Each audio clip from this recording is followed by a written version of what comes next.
Good morning, everybody, here from Finland in the Temple of Silence, and it is silent right now, except for my voice.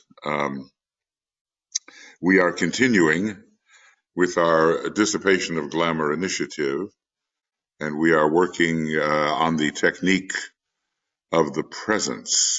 Glamour and illusion are really inseparable, and certainly for people of our type who study the Tibetan's teaching, some degree of mental focus is certainly required, and hence we will have the illusion-making tendency. As DK says here, just a little review, illusion is frequently misinterpreted and misapplied mental perception of truth. This is an important paragraph, and there's something about the capacity of the mind, the concrete mind, to misinterpret that which has been presented by the higher powers, by the soul, etc., which keeps the thinking part of humanity thinking incorrectly, interpreting incorrectly, not seeing the picture whole, and so forth. This is illusion, and the Tibetan has given, I think, 7 different ways that illusion operates, and we will be studying those as we go along. This technique of the presence that we're working on here has several concerns. I'm just repeating them for the sake of a little review. It has a concern with the process of revelation, with the fact of the presence. Now, the presence is really the monad, but it is the monad within the egoic body, informing what we call the jewel in the lotus. There is the influence of the angel. Well, there are several influences here. There is an aspect of the solar angel which is invested in the egoic lotus. The entirety of the solar angel is not, but as I've often said, the old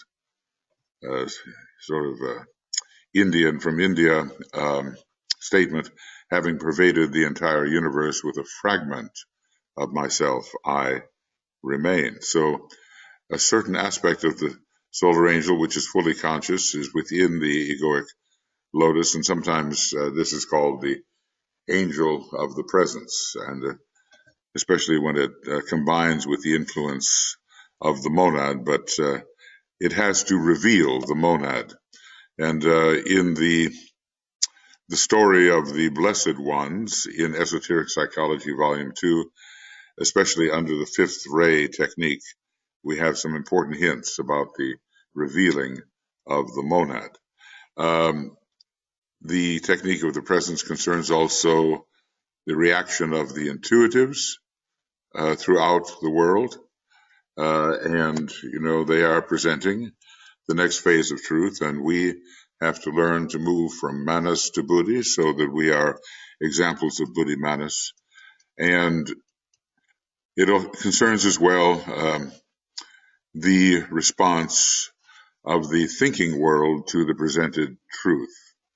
There are untrue interpretations of the revealed truth. That is the problem, and it contributes to the general misinterpretation of that which is registered. And then thought forms are built on this misinterpretation, and desires are attached to it. And before you know it, we have glamour with a myopic kind of mess in the attempt to express the misinterpretation. So work with intuitive apprehension is very necessary to us, so that we do not recognize illusion as the truth, as reality, so that we do grasp the significance of the veiled and symbolically presented revelation. And so we do not confuse it with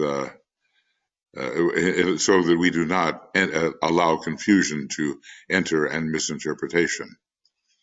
And so we avoid all the distortions and all of the twisted doctrines that have led humanity astray for so long. I mean, I think it's fairly easy for people of our nature to detect at least what we consider to be the metaphysical errors in the thoughts of many who imagine they know what the inner worlds are all about, and they imagine a very simple definition of God and a very simple definition of heaven and hell, and all of these concretions, which we recognize as retained illusions which misguide and mislead. It's a long time, though, before humanity as a whole is ready to see through the power of illusion, because so many people are just reaching out of the Atlantean phase into the phase of thinking, where they're going to be creating the thought forms subject to partial views, fragmentation, misinterpretation. So we have to reach the intelligentsia who can do the thought form making process very well and expand and defragment, so to speak, their view of the world. On our computer we have the defragmenters, and I think that people of our type, uh, you know, not to exalt what we know because we know so little, but people of our type can help others defragment their mental consciousness so that the unity really is perceived uh, as an underlying factor amidst all the apparent difference which the senses present to us. So so that will take us to what we're going to be discussing today. Basically, that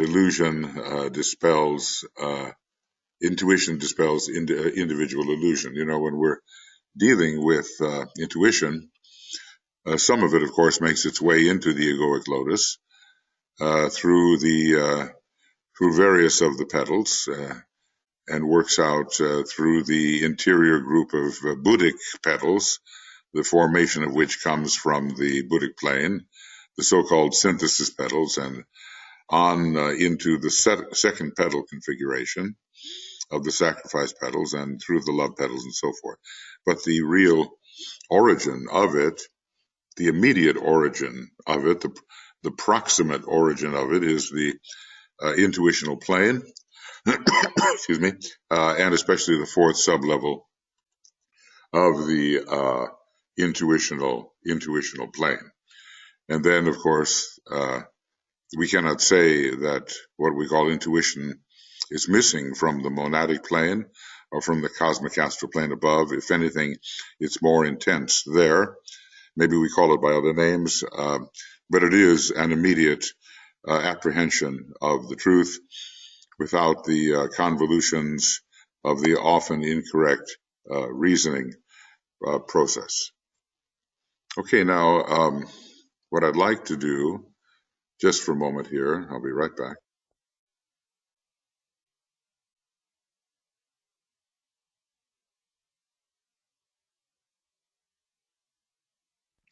I'd like us to have just a little alignment. By the way, I want to remind about the full moon coming up. I'll try to remind again, but on the early morning of the 11th, tomorrow morning, early GMT time at little after midnight, 12:32:48, we do have the full moon in Aquarius, and just a little earlier than that, an hour and a half earlier, Tuija begins her presentation of the exact moment full moon service meditation. That would be at 11 o'clock p.m. GMT.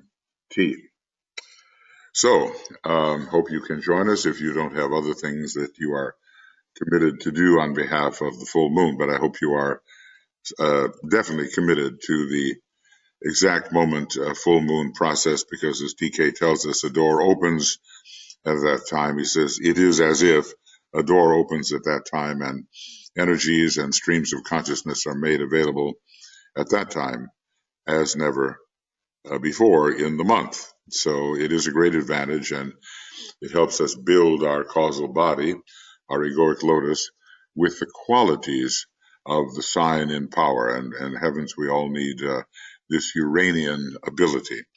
So anyway, let's just concentrate for a moment together as if we reach out to each other in the state of the soul. We're largely in a triangle of Europe and the Americas and Canada, and then Australia and New Zealand, but other places too, of course, do join us, and we're very happy about that.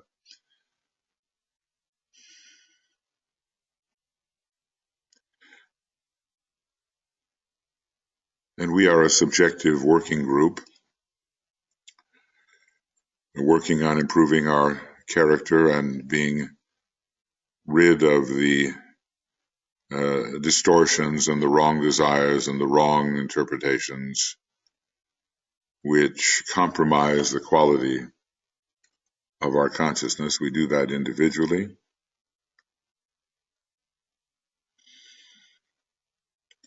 But we are also working together to help recondition the inner subjective atmosphere of the planet so that through the etheric body of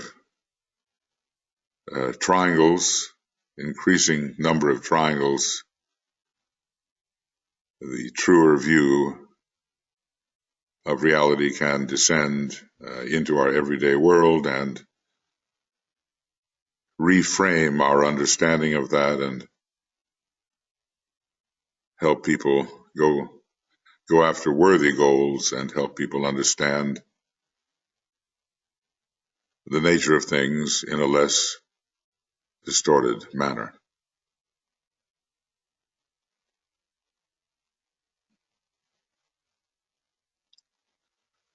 So here we are all tuning in with each other, and one can feel the presence of each other. We attempt to be soul-infused personalities. That's the way to work with the illumined mind. And behind it all, we are units of consciousness, units of being consciousness. Easy to talk about, but to live that way is another thing. And we're going to work together in understanding and in the dissipation. We're still working on the very prevalent glamour of egoism or egotism, which arises from the great mistake due to the great heresy of separateness, the one great heresy, the one great misinterpretation. You might call it the seed of so many illusions.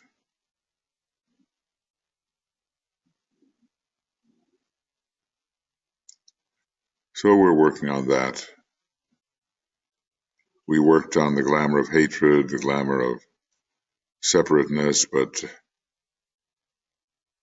as long as we are the victim of separative consciousness, and as long as we see what we call ourselves as separate and independent of the real unity which underlies all things, then we are victims of the great heresy of separateness, and we will be subject to an overestimation of the lower self, and concentration upon it, and we will call that egotism.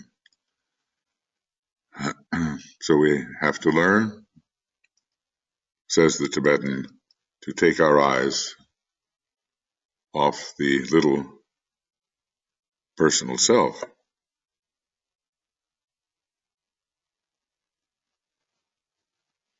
Easily said,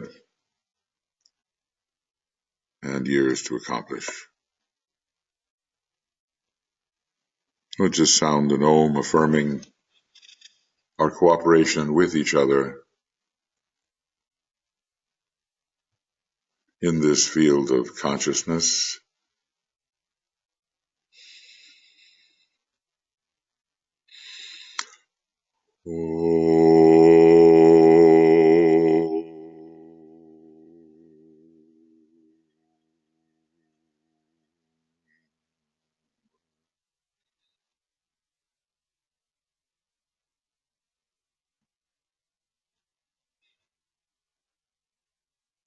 Good. Well, one can feel the coherence of the group and the presence of the group. When we have a group working this way, we can do some good. So let's continue reading about the technique of the presence, and before long we'll be looking at a kind of meditation which involves this technique of the presence. But mainly, of course, the problem is in the field of glamour, and we do work with the technique of light. But so for our deeper understanding behind this ability to work with the technique of light is the factor of the presence, which we essentially are, and which the angel of the presence has to reveal to us. Perhaps, on the mountaintop of initiation under the sublime light of Venus at the 3rd degree, this presence will become a reality, an increasingly intense reality to us. Matter of fact, I just wanted to read a little bit, from this marvelous Blessed One section in Esoteric Psychology, Volume 2. It's all about how the Blessed One is the extension of the monad. We're all that. We are the monad, and we are the extension of the monad. So we are, the Blessed One is really, what can I say, the monad on a pilgrimage in the 5 lower worlds, away from its home, apparently away from its home on the 2nd subplane. From another perspective, the Blessed One is the monad itself, which which has stayed at home. There's the brother who stayed at home and the brother who went forth, and we are both of them.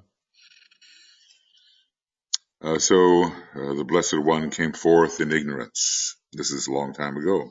These are the 5th ray monads. And there are such, they do exist.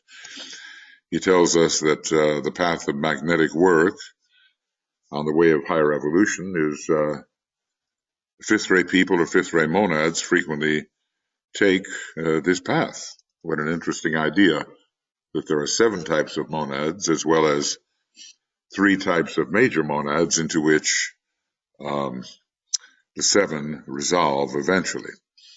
He wandered in a darkness deep of spirit. He saw no reason for this way of life. He sought among the many threads that weave the outer garment of the Lord. The scientific approach caught often in externals, interesting externals, and found the many ways there be that lead to the center of the web eternal. The forms that weave that web hide the divine reality. He lost himself. Fear entered in. So now the idea of return, it takes ages, of course, but the monad goes forth in extension and the monad returns. The pilgrim goes forth, the pilgrim returns. He asked himself, another pattern must be woven, another garment formed. What shall I do? Shew me another way to weave. There we have, interestingly, a word that is frequently associated with the weaver on the 3rd ray, but these 2 rays are very close together, so we're talking about discriminating between the many threads that weave the outer garment of the Lord. Anyway, in order to help him return, the word for him came forth in triple form. His mind responded to the vision clear evoked. And then these words, which I think we could ponder for the rest of our lives. The truth lies hidden in the unknown way. The angel of the presence guards that way. The mind reveals the angel and the door. Stand in that presence, lift up thine eyes, enter through the golden door. Thus will the angel, who is the shadow of the Blessed One, in that case the Blessed One is the monad, thus will the angel who is the shadow of the Blessed One reveal the open door. That angel too must disappear. The Blessed One remains and passes through that door into the light sublime. So I do recommend, you go to page 38 here, 37, 38 of Esoteric Psychology, Volume 2. All these Blessed One stanzas are extraordinary, and I've made interpretations of them, which you can find on Makara. I've gone through each one, to try to discuss what it means for the monad of that type to be the Blessed One and the returning Blessed One. But I found the fifth ray formula for the Blessed One extremely revelatory regarding the solar angel. The solar angel, is a sort of generically a second ray, fifth ray being.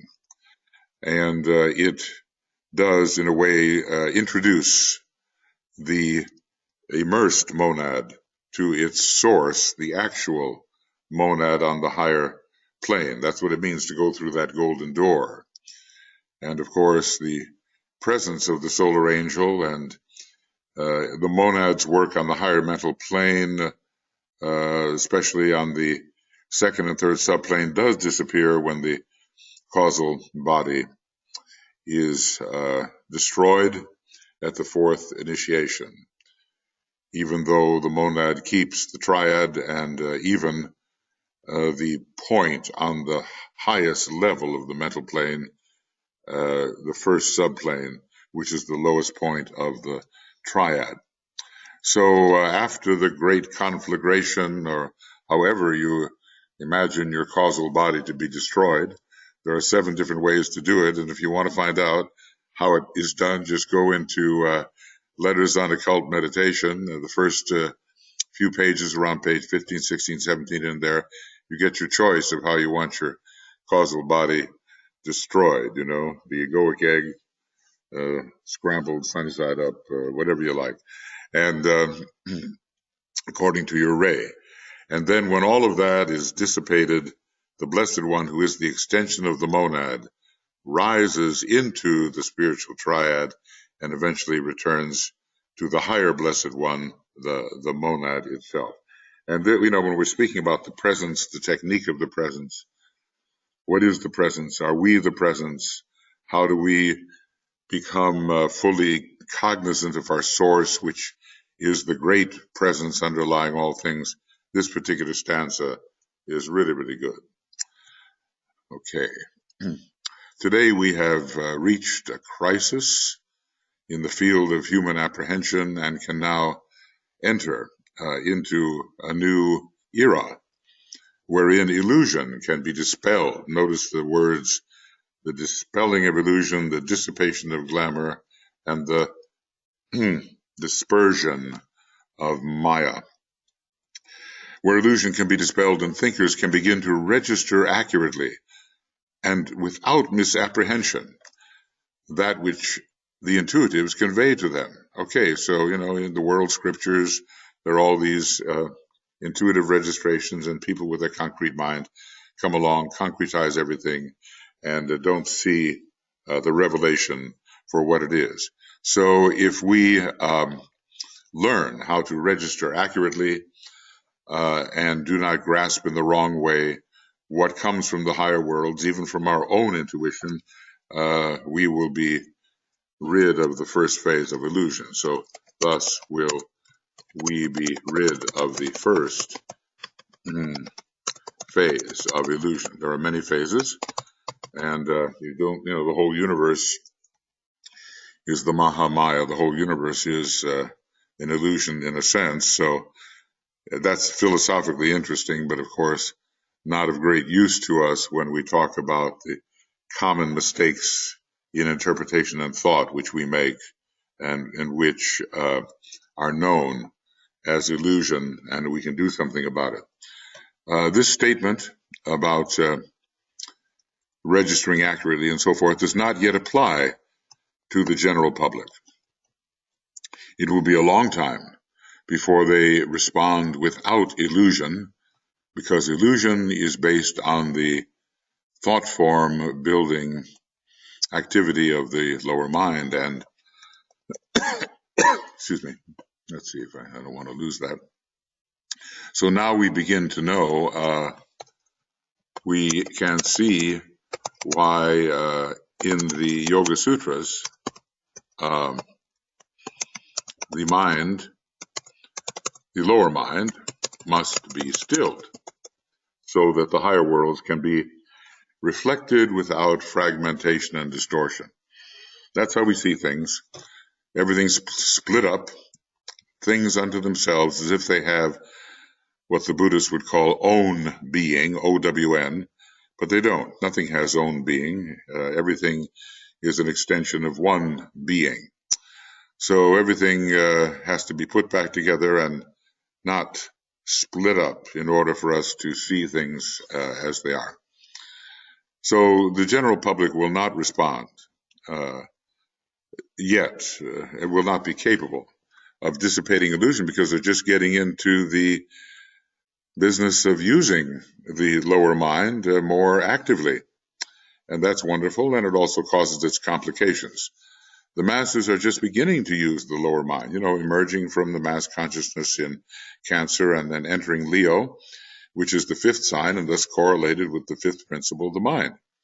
And illusion is therefore for them a necessary stage of testing and training, and one through which they must pass, or they will lose much valuable experience, leaving undeveloped the powers of discrimination, the ability to tell the difference between things.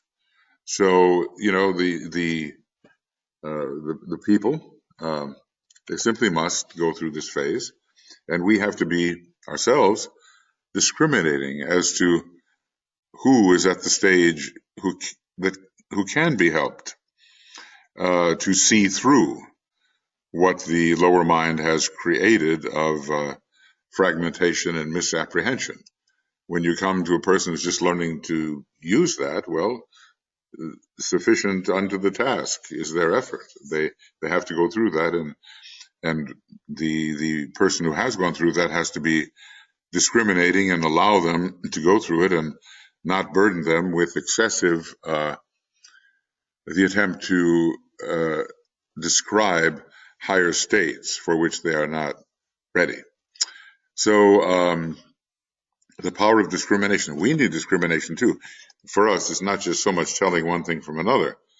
It's telling the soul from the personality. That's where the siddhi, the power of discrimination, is found for students of the ageless wisdom such as we hope to be. So this is a point which all teachers of the occultism, should have in mind.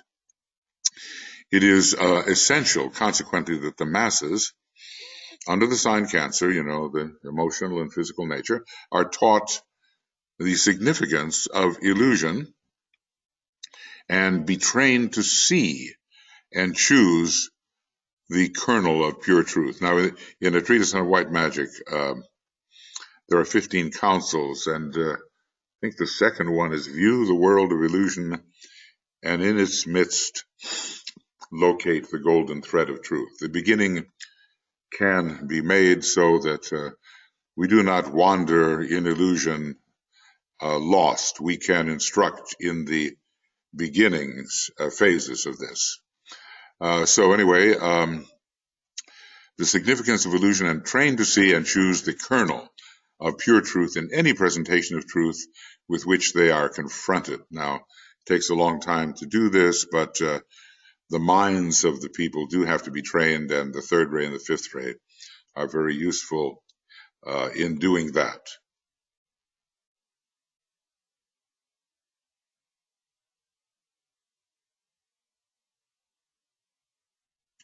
Going on, it is essential, likewise, that the world intuitives learn to use and control and understand the faculty of spiritual perception. Now, this is, one of those faculties that is appearing with greater strength at the third initiation, or approaching that, of divine isolation.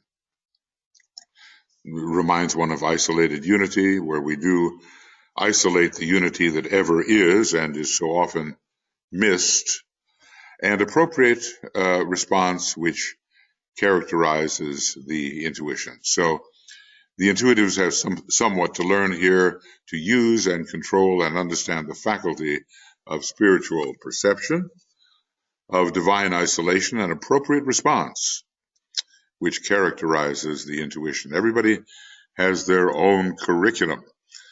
The planetary logos does too, the solar logos does, and on, and we at our own phase, and all the different phases of human development, each has its own appropriate curriculum, and the idea is to stick to it and learn from it. At the Moria Federation, we have taken the curriculum which Master DK presented for the preparatory schools of meditation, which will appear in the future and are now beginning to appear. And we've tried to make sense out of as much of that curriculum as may be available to us. We work where we are according to the proper study of our level of consciousness. Anyway, these intuitives work with the technique of the presence, so they can learn to control spiritual perception. They can learn divine isolation. They can learn appropriate response, and they do it through the practice of the technique of the presence, but not as it is usually taught and presented. Perhaps I shall make my meaning clear if I state that this technique falls into certain scientific lines or modes of work. The DK is always emphasizing the inner science, right? It may be subtle, and it may not be objective, but it is scientific. It is subtle, non-objective, and for all of that, no less scientific. So falls into certain scientific lines or modes of work, for which much of the training given in the schools of true meditation and in Raja Yoga systems have prepared the aspirant. Now, Raja Yoga is not it's no easy approach. If you've read the Kingly Science of the Soul, the Yoga Sutras of Patanjali, maybe you remember the Tibetan saying that even the masters study the third and fourth book, the two last books. So if we're talking about Raja Yoga preparing us for true intuitive living, it's quite arduous. So are we prepared? Well, probably not entirely, but we're in process.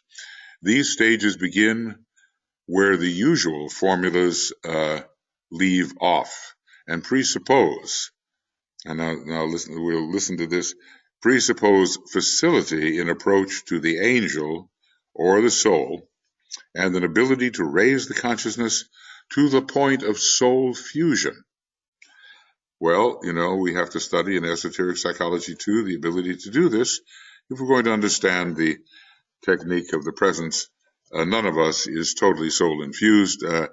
It's my impression that by the time we reach the fourth initiation and are ready for the destruction of the causal vehicle, the full measure of soul infusion in the personality has occurred. So we're not there yet. But this point of soul fusion does not have to be complete. So he's going to list the the processes or stages which relate to this technique. And he says, the evocation of the stage of tension. Now, we're reminded of the Antakarana building, right? This is basic and essential. It is tension brought about by complete control of the personal self, so that it is fitted for contact with the real. In other words, no leaks. He says, most of us are only, 65%, something like that, tense. We have all these points of extension, and thereby a much needed energy for propelling the consciousness into higher realms is missing. So we have to learn really control. Control is conservation of a necessary propelling energy. Okay, so we achieve the state of tension, and achieving a state of fusion. It's gradual with the soul or with the angel which guards the approach to the path of higher evolution. Well, that's the work of the solar angel as the angel of the presence. This is the work of the solar angel as the angel of the presence. And we cannot be exposed to the full radiation of the presence, that which we essentially are, prematurely, because the forms that we have built would be destroyed, and we'd have to spend a lot of rehabilitative, reparative work over a number of incarnations. So the angel of the presence, the extension of the solar angel, has this deep mathematical knowledge of when things are right for further exposure. The masters have this also. I remember them debating with a certain disciple, do we widen the channel now and let in more energy, or do we retain the present situation? And they decided that disciple was sufficiently sensitive not to widen the channel, because that would have caused further disturbance. Okay, and what else is necessary? The holding of the mind, and this is pretty much the concrete mind, steady, not just now and then, but steady in the light of the soul, which remains the attitude of the lower self for the entire remaining period of work, held at the point of tension by the soul and not by the effort of the personality. Now, that's quite interesting, because we have to identify as the soul as an active agent here of something still higher, and the soul is doing the work. The soul undertakes this holding when the personal self has done its utmost to achieve the desired tension. So we must work very hard if we're going to turn over the process to our inner superior, which is the soul. And then, and only then, this is like the 11th hour. You do everything up to the 11th hour, and then the redemption or the salvation or that which we cannot do comes in after the 11th hour. So we don't ever imagine that the soul or higher agencies are going to do all this for us. These are the three preliminary steps for the practice of alignment, for which the practice of alignment should have prepared the student of the higher mysteries. These steps must precede all effort to develop the intuition. That's what we're talking about here, isn't it? The work of the Antakarana and this kind of work that is being discussed in relation to the technique of the presence. This is all. Oh goodness, why am I having trouble here? Yes, my cap lock is on. This is all about developing the intuition. This is our next frontier, so that we may be true representatives of Buddhimanas. And this, well, maybe he's being optimistic, I don't know. This may take several months or even years of careful preparation. I think most of us, we've been meditating for a while. Maybe we don't meditate carefully enough, stage by stage, step by step. DK tells us to give particular attention to the steps in the early building process. So it may take several months, even years of careful preparation. Fire is the symbol of the mind, and these are the first 3 stages, fantastic, of the Agni Yoga discipline, or the yoga of fire, for which Raja Yoga has prepared the student. Right there, we can stop. This is a fantastic statement. DK has given a little bit on Agni Yoga from the second ray perspective. The Master Morya, more from the perspective of the will, has presented his take on the Agni Yoga. But these 3 phases are entering into the Agni Yoga. Now, Agni Yoga is characterized by straight knowledge. So immediate apprehension,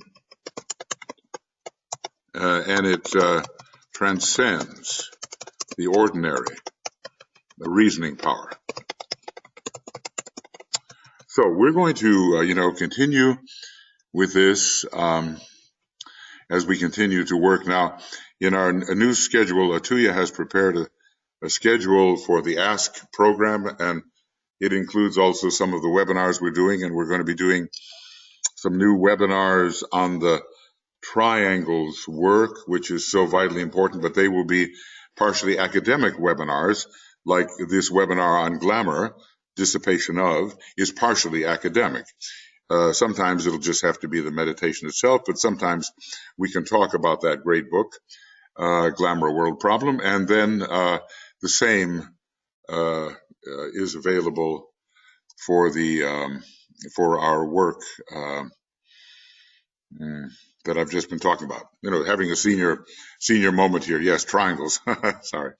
The triangles work.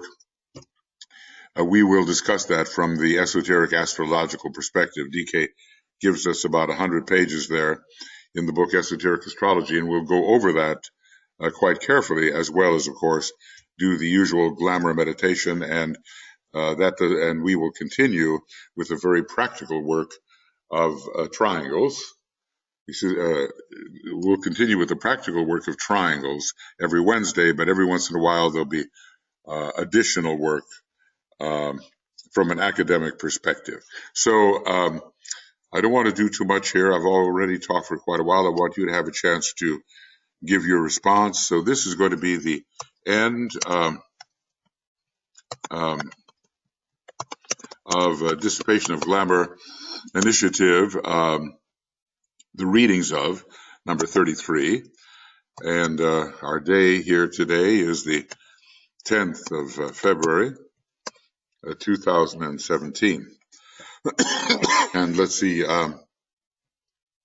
whatever page we're on here. I think I put this in the wrong place. Yeah, I have put this in the wrong place. I've got to go to the very end where we were. Yeah, right here. Okay. I don't want to get confused, as it's so easy to do. So then we will work at the beginning of these readings again next week, I guess on the 17th, I guess. Anyway, next Friday. And it'll be the number 34. And I think, let's check my calendar so that I'm not making a mistake. Yeah, it's the 17th of February, and on the year 2017. Well, there's a lot to think about here. We're going to get into this technique in detail, and basically we're going to see what developing the intuition can bring to us. It is a scientific method of developing the intuition and not simply waiting for what is called the astral Buddhic leap, or at least I call it the astral Buddhic leap, the ability to kind of go from an intense state of aspiration into a state of intuitive response. That's good, but it's a little bit happenstantial, and it's not under the control of the mind and the will, and we want to know how to access the intuition directly through the mind and the will, and according to the scientific occult technique that Master DK has given to us. Okay, friends, so let's, if you have some thoughts, any questions, any statements, etc., this will be the time to put them forward. You can put them forward as a statement or question. Brett will let me know about it. Or you can raise your hand. And I will respond. Or if you're on the staff and backing us up with BL, Joe, Brett, and Tuija, then you can just talk when you want to. Try to find the right place to interject your thought. So I'm waiting for any response or question that you might have on this subject. What we are pursuing now, or the subject of glamour and illusion in general. Meanwhile, while I'm waiting, the different stages, I'm going to put them in bold type. The angel, and then finally, the holding of the mind steady in the light. If we could only do that, just in our meditation, really hold the mind steady in the light, which means, of course, contacting the light somehow. We've got to be able to do that and know we're doing it. Okay, any thoughts? Any questions? I'll try to be alert to those, and if I'm not alert, then one of our staff members will help me be alert. Okay. So here is a person. No, that's you, Olivia. All right. I thought I read the word Chris. Okay. All right. Go ahead. Go ahead, Olivia. Go ahead. Yeah. I think that when we see all the struggle that the public is having with what is a fact, what isn't a fact, all the things that are going on with public statements that are untrue, to different degrees, and so it can be frustrating. And yet, I think that this idea that this is a stage that a lot of people need to go through to develop the discernment, it really brings us then into this idea of having more patience and understanding that it really is a process going through, and we have much more compassion, and then we also work harder to bring in the light and help people see. It's a good point. It's the factor of discrimination, isn't it? You brought it up, and here on the fourth subplane of the mental plane is the place where that kind of discrimination is worked out, and even let's just call the factual plane of the mental plane is the fifth subplane of the mental plane. And a lot of people are rising out of the kama manas of the sixth subplane up to the factuality and accuracy of the fifth subplane. In other words, if we talk about alternative facts, if we talk about facts as we wish them to be, then we are being run by the desire body, and truth doesn't make that much difference to us. So there's a lot of work being done in the transferring out here of kama manas on the sixth subplane into true manas and factuality, and eventually rising into the ability to discriminate between soul values and personality values. Now, right now, we see incredible display of personality values being put forward as if they were the most important things in the world. And the larger picture is being lost. This is, you might say, almost an inevitable reaction. Whenever you're trying to transfer energy from a lower center to a higher, there's always going to be a fallback period and then a reassertion of the higher possibilities. So just as long as it doesn't go too far, people who have achieved the higher state do have to step in and guide the process and help people really discriminate between what is and what they wish were the case, and thus divorce the mind, temporarily at least, from the Kama monastic response, divorce the mind from the astral response. This is a necessary stage, and many people are going through it, and hopefully it will not be too disastrous. Hopefully it will achieve the goal. Yeah, Right. it's happening. Mm-hmm. It's happening and all around, and it's not just limited to the United States. There's this. It's a worldwide No, movement. everywhere. Yeah, Europe is under the same kind of uh, retrogressive pressure, I guess I would call it that. I don't know so much about China. It's more a controlled state, but I think this is sweeping through human consciousness at this time in preparation for establishing what really is true, what really is a fact. It can't just be as we wish, and that just shows you the wish life of humanity and how powerful it is. So those of us who think we know something about the facts have really got to hold the mind steady in the light and try inwardly to guide the process. Yeah, we'll do our best. We'll do our best persistently. Thank you for those thoughts. Thank you. Now let's see. We have a written comment from Debo. Yes. Okay. And here's Debo. He's saying the good news is that the heart of man is sound. Yes, he does say that, doesn't he, Debo? And then he adds to it the qualifier: the heart of man is sound if oft asleep. So waking up the heart of man, and I think, we all know from our own personal experience, incarnational experience, that it is so often suffering which wakes up the heart of man, especially in this fourth ray kingdom, where we're struggling between the pairs of opposites, and on the second ray, as he describes it, agonizing towards the goal. So the technique of applied suffering is part of the awakening process, part of the purification process. What's it called? Releasing pain and purifying pain and releasing sorrow. That's what he calls it. And that's not a pleasant thing to contemplate, but I think it's very effective. And it has to do with the retardation that we have all undergone in our planetary process in earlier times. We are being awakened for better or for worse.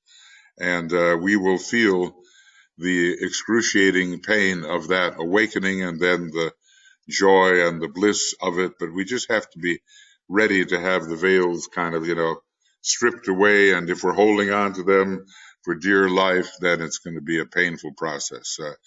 If we are attached, pain and attachment definitely go together. But you're right. We have to hold that image, and it's true, of all the people, even the misguided ones, and certainly we are among those and have been among those. We hold the image. The heart of man is sound. It's a wonderful mantra, and we can repeat that when we see things going on that we just we wonder how we can stand it when we see these things, but we remind ourselves the heart of man is sound. Okay. Thank you for offering that important thought. Anything else, Brett? Anything? Not at the moment. Okay.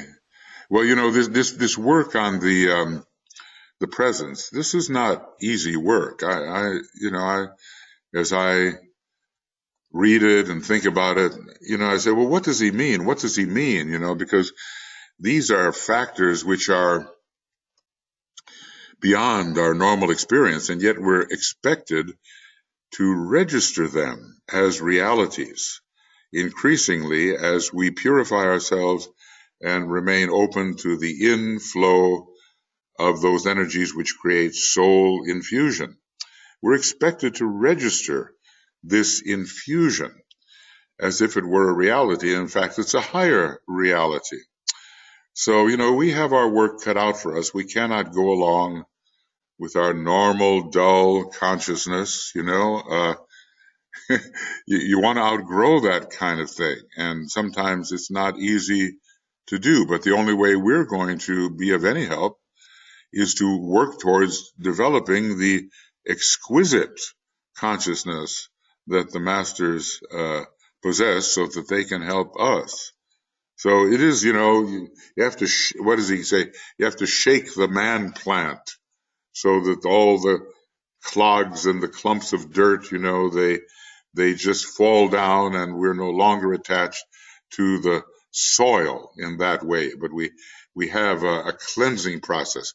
First, it might be shaking, then it's water, then it's fire. We're going to go through all of this.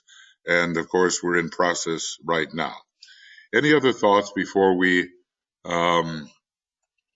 work on our meditation together? Okay, Rebecca, I see your hand. Okay, Rebecca, please. Okay. Michael, can you hear me? Yes, very well, as a matter of fact. Go ahead, Rebecca. This is the first time I've spoken. No, you're good. You're loud and clear. You're good. Okay. Good for you. Okay. Okay. Is there a relationship with the technique of the presence and being present? Those two words, being present, coming into present moment, is there a relationship with that and the technique of the presence? I think so. I think the two words are too closely related to just be coincidental. In the fourth ray technique of integration, it ends with this interesting statement. It says, "The hour is now." And and then recently there's been that book by Eckhart Tolle and The Power of Now. It's not thinking back to what happened. It's not looking forward in terms of the past to what may happen. It's a vital participation in being in the moment. So the presence and being are terms that are congruent in certain way. And, I'm reminded of Richard Alpert's, was it Baba Ram Das's book, Be Here Now. So it is the eternal now, which is so elusive, but is a Buddhic factor, which makes us feel present in the present. I sometimes use the statement "present in the presence." It snaps something for me so that I don't get pulled off or distracted by any fragment of my perception. But when I try to be present in the presence begins to appear, and I'm offering a condition to the solar angel so that angel can introduce me as a fragment, as the projection of the monad, reintroduce me to the source. Everything becomes still in the presence because I'm not allowing myself to be pulled off into what we call the past and the future. And that means I can begin to merge with being, which is of the nature of the presence. So, one could meditate on your question, but I think that the general response that I have is yes. For people who are really present, the presence which underlies all things and is visible through what I call the act of infuception. Infuception is like you sense the fusion of all things in being.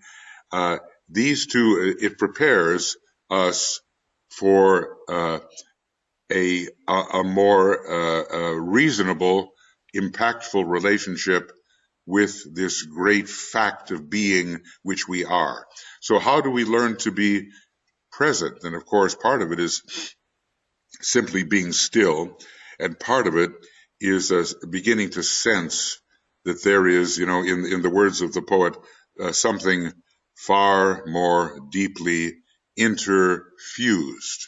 So when we're present, we're in the moment, we're in the eternal now, which is not easy, of course, and we begin to sense that something far more deeply interfused, and it turns out to be the presence itself, pure being, the monad, and the stillness of being present helps with that process. So my general sense is, yes, those two things are together, but to figure out what it means to you, or any one of us to figure out, we have to meditate on that and, just go deep with those two words and what it means to us, and then it'll become applicable in our own particular case. Thank you. Thank you. Thank you, Rebecca, for nice to talk to you for the first time. speaking up. Thanks for speaking up. I appreciate your presence. Okay. Yes. Very good. Very good. Thank you. Appreciate the presence of all of you, actually, of course. Okay. Anything further that you wish to say before we get into our meditation here? Okay. Okay, well, there's lots to think about, lots to brood upon. It's the second ray method, to brood. You just sit on the ideas and the thoughts until they begin to hatch and they become more alive and they're connected with each other. As DK said in a great second ray statement, ponder on this. And then we have to learn how to really ponder, keep our attention, the warmth of our attention on the thought under consideration, and it will begin to hatch, and the higher energies will come in with their heat, as it were, and provide the circumstances for the blossoming into reality. I'm mixing too many metaphors, but the coming into reality of that which was simply a thought. It will become linked up with the idea which produced the thought. We need to enter into the world of ideas that's found minimally on the Buddhic plane. And this world of ideas is the very beginning of intuitive apprehension. We get a little bit of a watering down of it coming through the egoic lotus, but it's not the pure intuition, which is a type of perception which is found in the mind of our planetary logos. It is called transcendental mind, and it is a way of perceiving that is a characteristic of the transfigured individual. We need to work our way into that and see, not just as we personally would see, but see as God sees, so to speak, as the planetary logos and all the higher agencies on our planet. We need to begin to see from that perspective. And when we build the Antakarana and enter into the triad, and as those higher vehicles begin to be coordinated, organized, and so forth, we do indeed begin to see from a perspective which has nothing to do with all we have experienced here as little personalities in the lower three worlds. It's an entirely higher type of perception, and it does relate to the fact that we are spirits, we are monads, and we are inherently part and parcel of the great perceivers on the higher planes. That's our true nature, and we are restored to our eventually to our triadal and eventually monadic powers of awareness, and then on we go and on we go until all becomes the one again. Okay, so let's have our little meditation.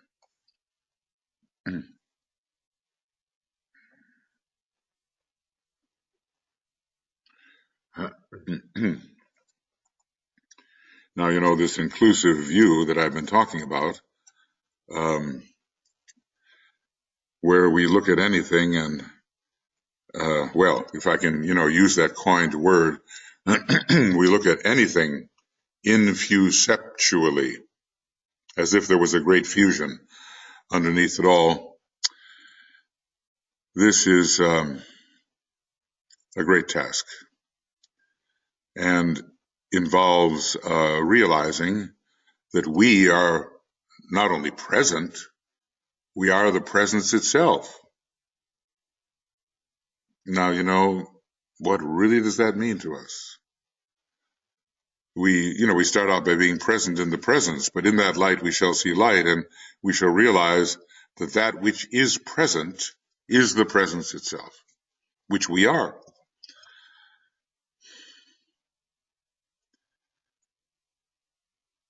But that's a big job, a long work, to peel away all the obstructive thoughts, the fragments, all of the misinterpretations, all of the busyness, peel it all the way till what's left, is what we are. What's left is what we are.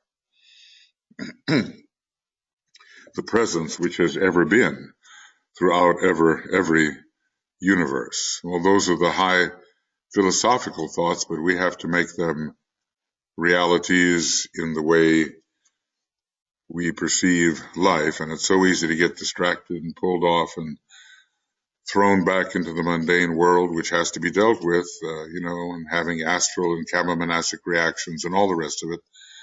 Somehow we have to hold the mind steady in the light of the soul, which is, in a way, the shadow of the Blessed One. So at least let's deal with the shadow of the Blessed One, or maybe from another perspective, we want to call it the reflection of the Blessed One. We have to hold those thoughts steady.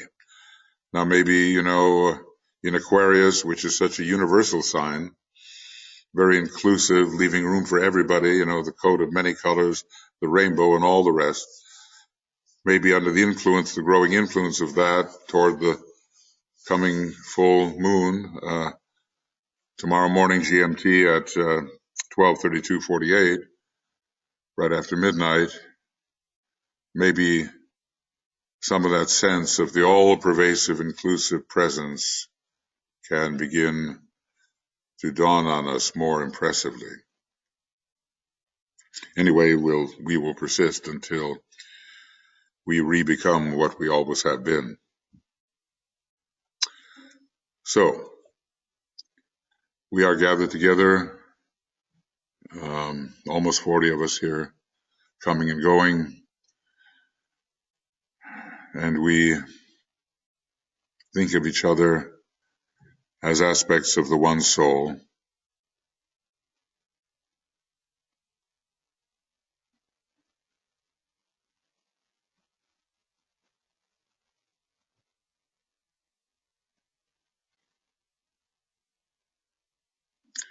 Many are the pairs of eyes which see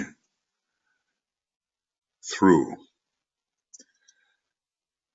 and which represent the vision of the one consciousness. So we are together in this work. That's the point. And then we sound the protective formula and remember how we do the sign of the cross as we're doing this, the forehead, the chest, the right eye, left eye, right eye. This is the cross he wants us to use. And we immerse ourselves in the light imaginatively, and we do not wander from it. As a soul, I work in light.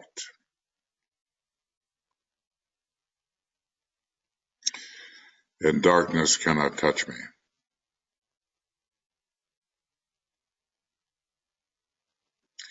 I take my stand within the light.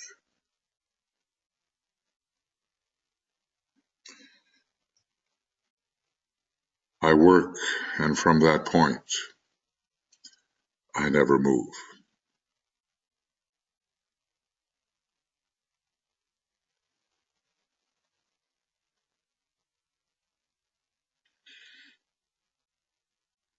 So we are light workers in the light.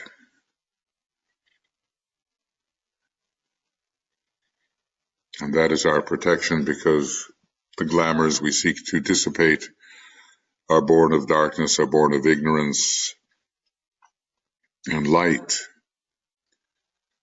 will dissipate these glamours. Now, the three preparatory stages. We have several lights we work with. We are aware of the dual light of matter and of mind, and they are both going to be focused on the mental plane. The vitality of the personality and the power of the lower mind.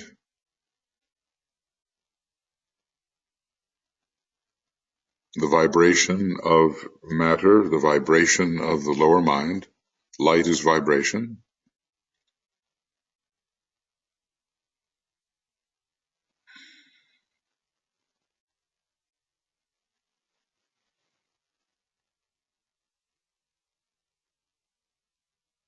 So we focus these two lights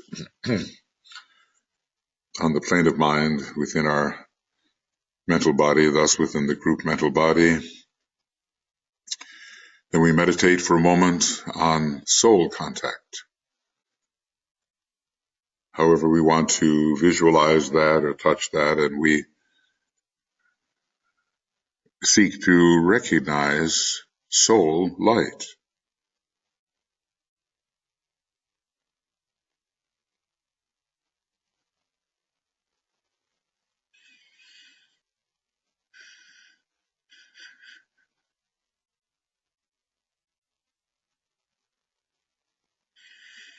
It's coming from another dimension, and it's very real.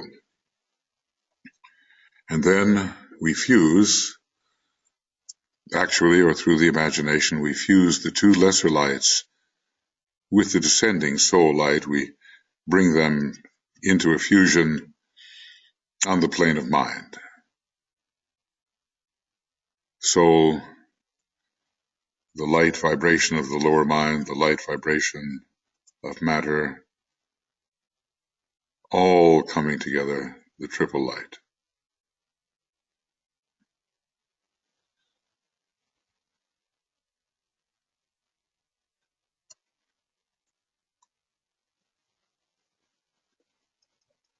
And then with the sense of this occurring in the mental body and on the mental plane and in the group mental body, we say together, the light is one.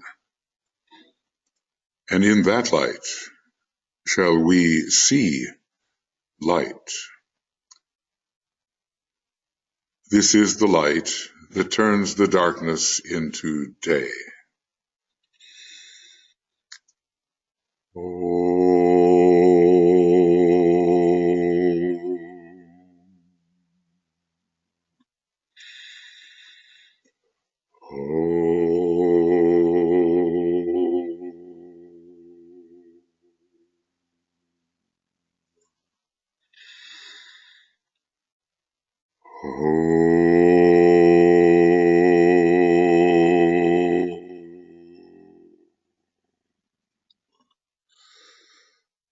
The light of day, the light of the intuition, the light which Scorpio reveals, the triple light will reveal the light of day. And the clouds will be cleared, and we will see in a manner undistorted, and our desires will reflect this clarity and lack of distortion, and we will desire that which is truly of value and not what illusion has revealed.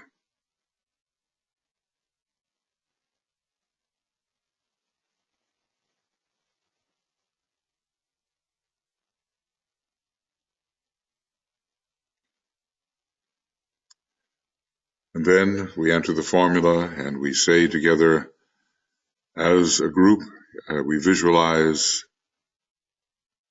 as we speak the great searchlight that we are creating, turning on and turning its light upon the astral plane. The triple light of soul, mind, and matter is a searchlight out upon the astral plane,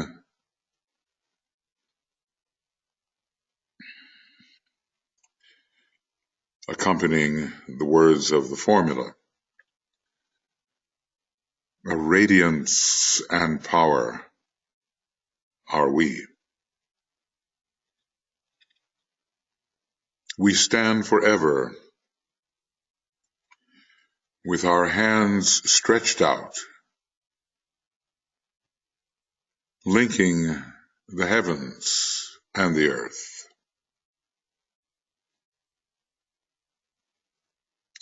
The inner world of meaning and the subtle world of glamour.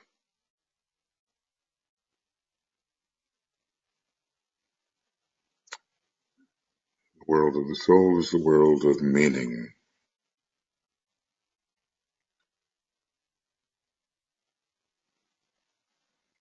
We reach into the light and bring it down to meet the need.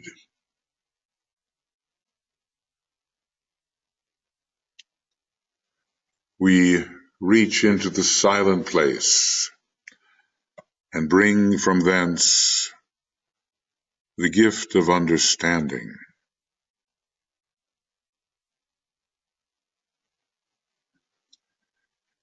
Thus with the light we work,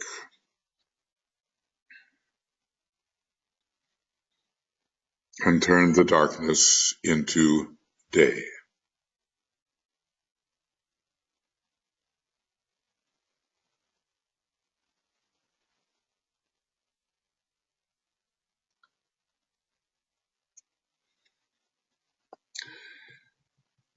And we invoke now the spiritual will, really from the plane of Atma and beyond.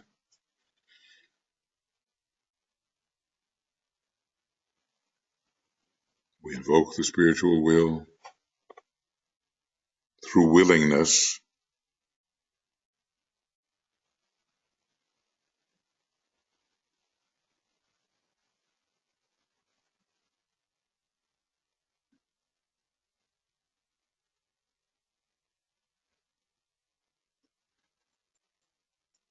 and we imagine the spiritual will coming into relation with our triple light as one, our searchlight empowering our beam of light. And we say, with power upon its beam, the light is focused on the goal.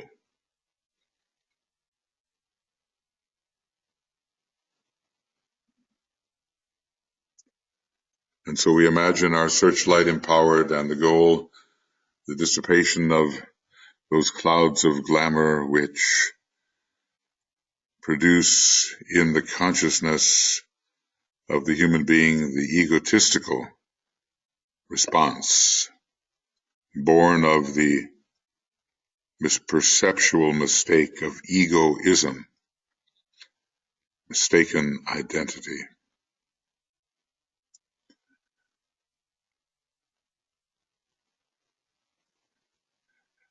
And now we do the work. We'll be visualizing our beam penetrating into this glamour of egotism and producing its weakening and dissipation. And you'll visualize this as you wish, and then we'll have our period of silence where the inner work proceeds. And so we have three words of power. and we utter these together, visualizing the empowered beam doing its work, preventing, negating, destroying. Look at those first gray words. The power of our united light prevents the appearance of the glamour of egotism.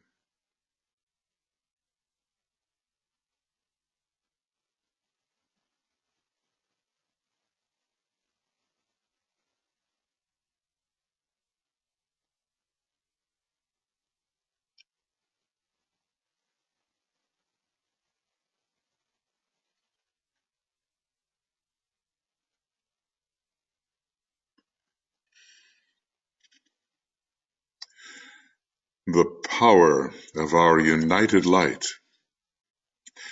negates the quality of the glamour from affecting humanity.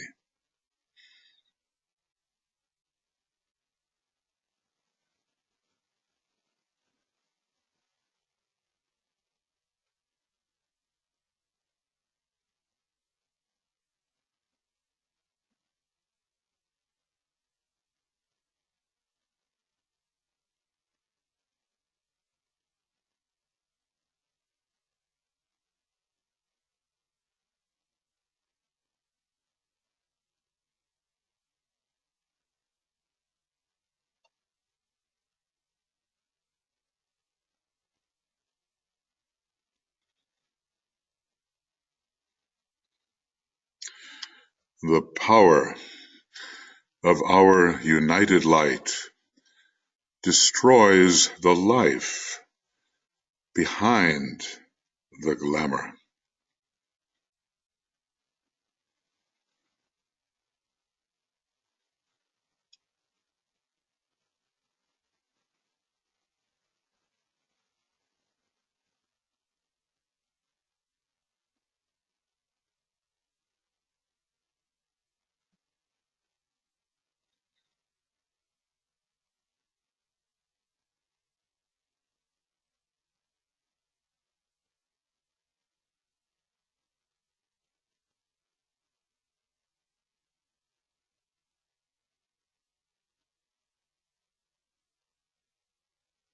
So with these three words of power in mind, we enter that period of silence and intensity of purpose, and using the creative imagination in our own way and on behalf of the group, we see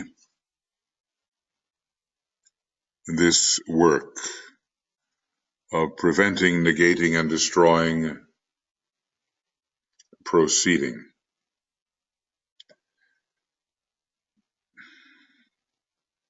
We'll work now in silence.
and we find a sense of proportion taking place in our estimation of our place within the scheme of things. We see things as they truly are. We see ourselves as we truly are. And there is a meaning here to the fact that the sun falls in the sign Libra. The lower sun of self-admiration and egotism falls in the sign of proportion, humility,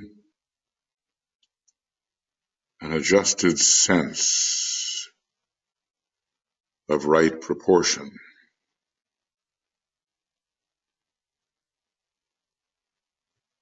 We are all on the ladder of hierarchy. We are the whole and the part. As the whole, we need do nothing other than be what we are. As the part, we each have a specific circumscribed function, which is precise. No inflation, no minimization. We see what we are as extensions of the One. We see with pure reason the correct relationship or relationships between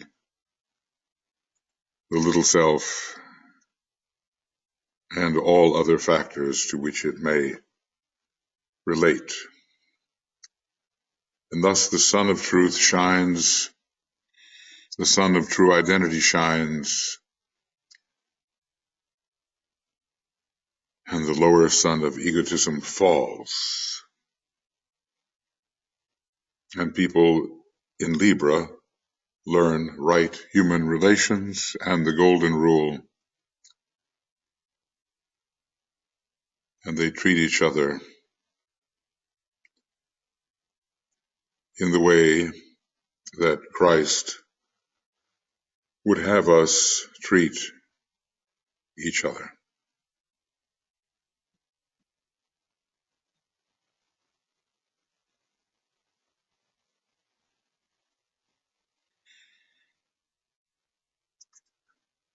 So we withdraw the beam imaginatively onto the mental plane. Our attention is away from those false desires, away from the longing for the unreal that victimizes so many.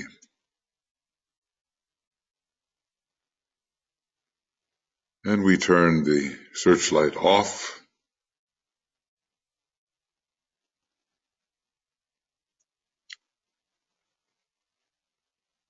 and together looking forward to the improvement of the personality to the point where it becomes a transfigured agent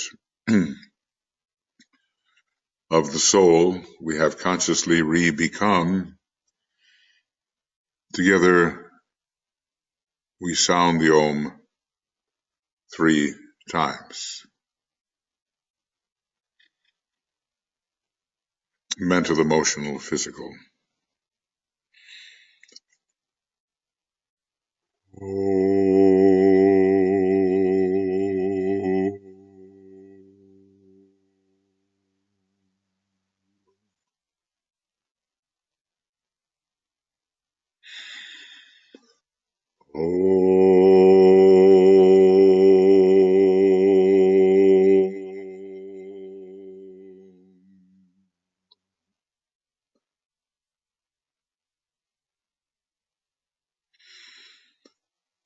And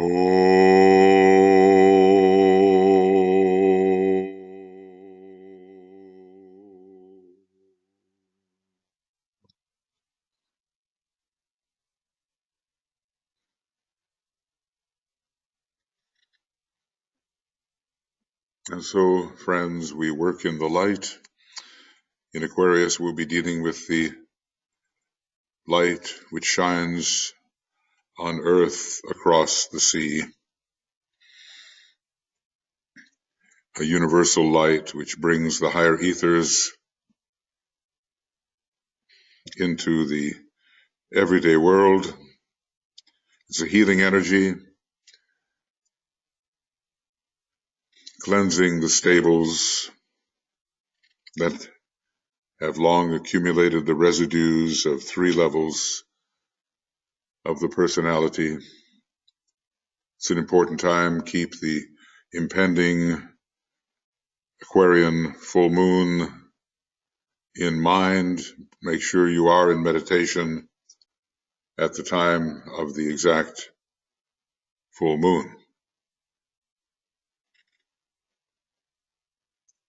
And we've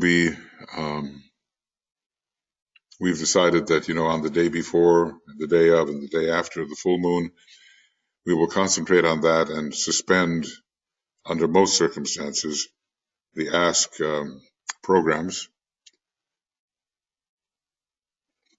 And you should very shortly have received our new schedule for the Ask programs, taking us several months forward and hopefully giving you some time change indications which may be useful to you. You just always have to measure yourself against Greenwich Meridian time, universal time. Move forward once and backward once if you're on daylight saving time. And we'll continue to work in this way. We're not working personally. We're not together as personalities in the same room, but we are working as souls. And if you wonder whether that's possible, think of how Master DK works with us. For most of us, he hasn't walked in the door the way Master KH once did with Alice Bailey. He's working telepathically. He's working in presence with us as souls, and we can work with each other and with humanity from the perspective of the soul and as soul infused personalities. So do join us if you can and wish to for the coming service of meditation, which we begin to offer at 11 o'clock p.m. Tonight, GMT, a couple of hours. And the exact moment of the full moon is on the next day, the 11th, early in the morning, 12:32:48, and just establish your own full moon time in relation to that 12:32:48 a.m. Thank you very much for being here, and we will continue our work together as a unit of soul-infused personalities, infusing in the one soul, in the one consciousness, and in the one being. Thank you, and have an excellent day, evening, night, whatever it is for you, and we'll be with you before long again. Okay, bye-bye.